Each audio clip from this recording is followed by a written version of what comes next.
आकाशवाणी पुणे. योगेश रांगणेकर प्रादेशिक बातम्या देत आहे. ठळक बातम्या. पॅरिस ऑलिम्पिकमध्ये सहभागी भारतीय खेळाडूंना प्रोत्साहन देण्याचं पंतप्रधानांचं मन की बात मधून आवाहन. व्याघ्र संवर्धनातील उल्लेखनीय कामगिरीसाठी ताडोबा अंधारी व्याघ्र प्रकल्पाचा पंतप्रधानांनी केला गौरवपूर्ण उल्लेख. पॅरिस ऑलिम्पिकमध्ये नेमबाज मनू भाकरनं रचला इतिहास. 10 मीटर एअर पिस्टल प्रकारात कांस्य पदकाची कमाई. आणि महिलांच्या आशिया चषक T20 क्रिकेट स्पर्धेत भारत उपविजेता. आता सविस्तर बातम्या. पॅरिसमध्ये सुरू झालेल्या ऑलिम्पिक क्रीडा स्पर्धेत सहभागी झालेल्या भारतीय खेळाडूंना जागतिक पातळीवर तिरंगा फडकवण्यासाठी देशातल्या नागरिकांनी विविध माध्यमातून प्रोत्साहन द्यावं असं आवाहन पंतप्रधान नरेंद्र मोदी यांनी केलं आहे. आकाशवाणीवरील मन की बात या कार्यक्रमात ते काल बोलत होते. या कार्यक्रमाचा हा 112वा भाग होता.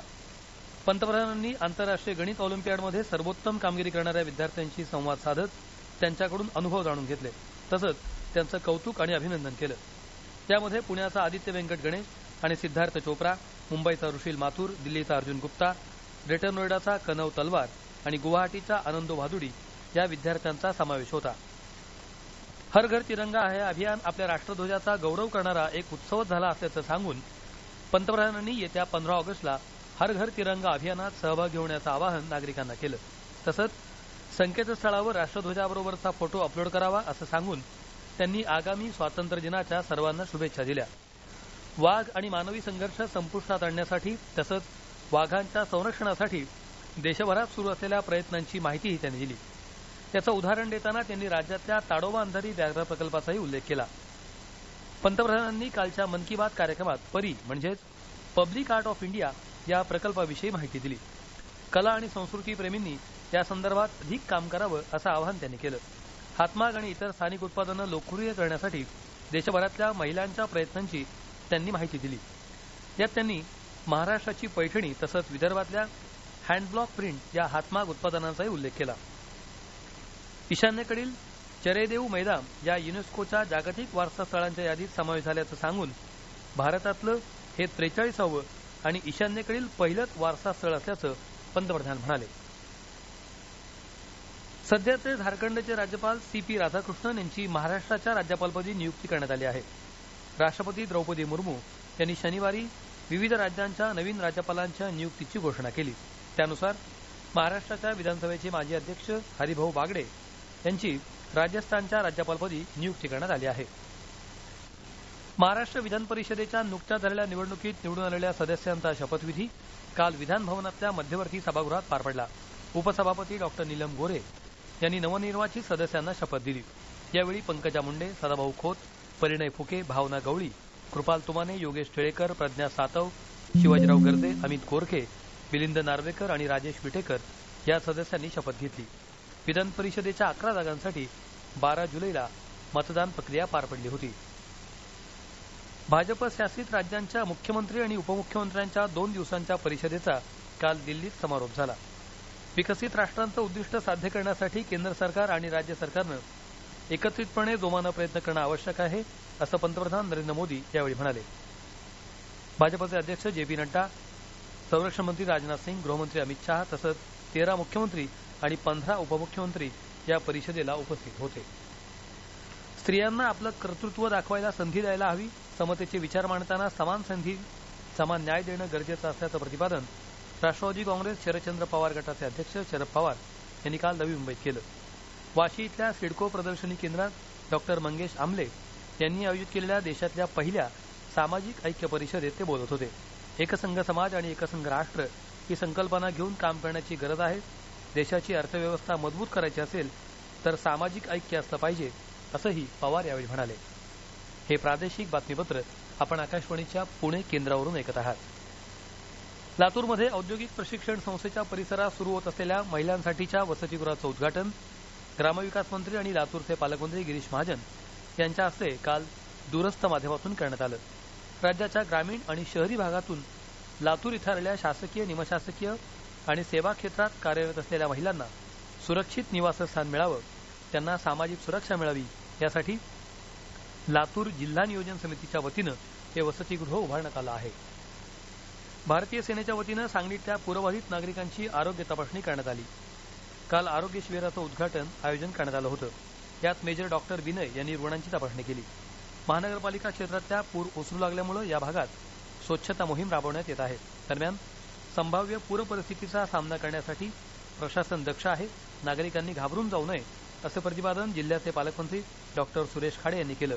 पालकमंत्र्यांनी काल कृष्णाघाट, मिरज आणि ढवळी तसंच सांगली महानगरपालिका क्षेत्रातल्या पूरसदृश्य परिस्थितीची पाहणी केली.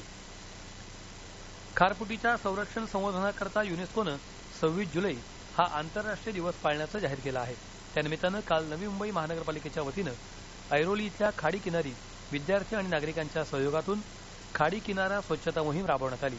या विशेष स्वच्छता मोहिमेत 60 गोणी प्लास्टिक बाटल्या, प्रतिबंधात्मक प्लास्टिक, चपला आणि इतर कचरा गोळा करण्यात आला. पुण्यात आणखी 8 जणांना झिकाची बाधा झाली आहे. त्यामध्ये 10 वर्षांच्या बालकाचाही समावेश आहे. पुण्यातल्या झिका रुग्णांची संख्या आता 45 झाली आहे. झिकाबाधित रुग्णांच्या इतर गुंतागुंतीच्या तपासण्याही आरोग्य विभाग करत आहे. त्याबाबत महापालिकेच्या आरोग्य विभागानं राष्ट्रीय विषाणू विज्ञान संस्थेला पत्र लिहिलं आहे. एकीकडे झिका रुग्णांची संख्या वाढत असताना पुण्यात डेंग्यूच्या रुग्णांचं प्रमाणही वाढत आहे. या महिन्यात डेंग्यूचे 11 तर चिकनगुनियाचे 8 रुग्ण आढळून आले असल्याचं महापालिकेचे सहाय्यक आरोग्य अधिकारी डॉक्टर सूर्यकांत देवकर यांनी सांगितलं. पॅरिसमध्ये सुरू असलेल्या ऑलिम्पिक क्रीडा स्पर्धेत काल भारताला मानू भाकर हिनं 10 मीटर एअर पिस्टल प्रकारात पहिलं कांस्य पदक मिळवून दिलं. 221.7 गुण मिळवत तिनं कांस्य पदकावर आपलं नाव कोरलं. नेमबाजी क्रीडा प्रकारात 12 वर्षांनंतर भारताला हे पदक मिळालं आहे. तिच्या या ऐतिहासिक कामगिरीबद्दल देशभरातून तिच्यावर अभिनंदनाचा वर्षाव होत आहे. राष्ट्रपती द्रौपदी मुर्मू, पंतप्रधान नरेंद्र मोदी, केंद्रीय क्रीडा मंत्री मनसुख मांडवीय यांच्यासह अनेकांनी मानू भाकर हिचं अभिनंदन केलं आहे. मुख्यमंत्री एकनाथ शिंदे, उपमुख्यमंत्री अजित पवार यांनीही मानू भाकर हिचं अभिनंदन केलं आहे. अतिशय प्रतिकूल परिस्थिती, अपुऱ्या सोयीसुविधा, प्रशिक्षणाचा अभाव असूनही साताऱ्याच्या प्रवीण जाधव यानं तिरंदाजी क्रीडा प्रकारात मजल दरमजल करत ऑलिम्पिकपर्यंत धडक मारली आहे.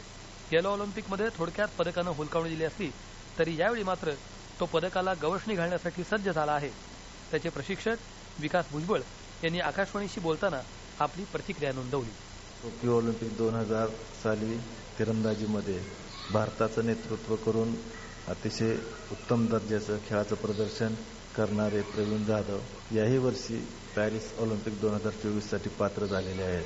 अतिशय खडतर परिस्थितीमध्ये गरीब कुटुंबातून येऊन अतिशय मोलाची कामगिरी ते बजावत आहेत. एक क्रीडा शिक्षक म्हणून मला निश्चित विश्वास वाटतो की यावर्षी ते भारतासाठी ऑलिम्पिक मेडल मिळवून आणतील. महिला आशिया चषक T20 क्रिकेट स्पर्धेत भारताला उपविजेतेपदावर समाधान मानावं लागलं. काल झालेल्या अंतिम सामन्यात श्रीलंकेनं भारतावर 8 खेळाडू राखून मात केली. भारतानं नाणेफेक जिंकून प्रथम फलंदाजी करत निर्धारित 20 षटकात 165 धावा केल्या. श्रीलंकेनं हे आव्हान 2 खेळाडू गमावत पूर्ण केलं आणि विजेतेपदावर आपलं नाव कोरलं. छत्तीसगडमध्ये झालेल्या कनिष्ठ गटाच्या हॉकी इंडिया विभागीय स्पर्धेत महाराष्ट्राच्या महिला आणि पुरुष या दोन्ही संघांना उपविजेतेपद मिळालं आहे. पुरुष गटात हॉकी मध्य प्रदेशकडून महाराष्ट्र हॉकी संघाचा 4-6 असा पराभव झाला, तर महिला गटात मध्य प्रदेश संघानं पेनल्टी शूटआउटमध्ये महाराष्ट्रावर 4-2 अशी मात केली. गडचिरोली जिल्ह्यात काल दिवसभर पाऊस सुरूच होता, त्यामुळे जनजीवन विस्कळीत झालं आहे. पुरामुळे गडचिरोली, चारमोशी आणि अल्लापल्ली, भामरागड या मार्गांसह जिल्ह्यातल्या 40 मार्गांवरील वाहतूक ठप्प झाली आहे. बुलढाणा जिल्ह्यात मागील काही दिवसांपासून पावसाची संततधार सुरू असल्यानं जिल्ह्याचे प्रकल्प तुडुंब भरले आहेत. त्यामुळे नागरिकांची पिण्याच्या पाण्याची समस्या काही प्रमाणात सुटली आहे. 13 तालुक्यांमध्ये मोठ्या प्रमाणावर पाऊस पडत असल्यानं नदी, ओढे पाण्यानं भरून वाहत आहेत. शेतामध्येही पाणी साचलं आहे. हिंगोली जिल्ह्यात कळमनुरी तालुक्यातल्या सुकळीवीर शिवारात विजेच्या धक्क्यानं एका तरुण शेतकऱ्यासह 2 बैलांचा मृत्यू झाल्याची घटना काल घडली. पुणे आणि परिसरात काल पावसाच्या काही हलक्या सरी बरसल्या. हवामान अंदाज. कोकण, मध्य महाराष्ट्राचा घाट प्रदेश, विदर्भात तुरळक ठिकाणी विजांसह मुसळधार पावसाचा इशारा हवामान विभागानं दिला आहे. शेवटी पुन्हा ठळक बातम्या. पॅरिस ऑलिम्पिकमध्ये सहभागी भारतीय खेळाडूंना प्रोत्साहन देण्याचं पंतप्रधानांचं मन की बात मधून आवाहन.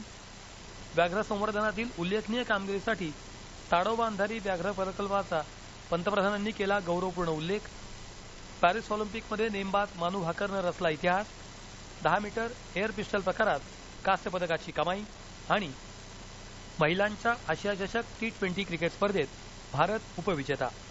आकाशवाणी पुणे केंद्रावरचं प्रादेशिक बातमीपत्र संपलं. नमस्कार.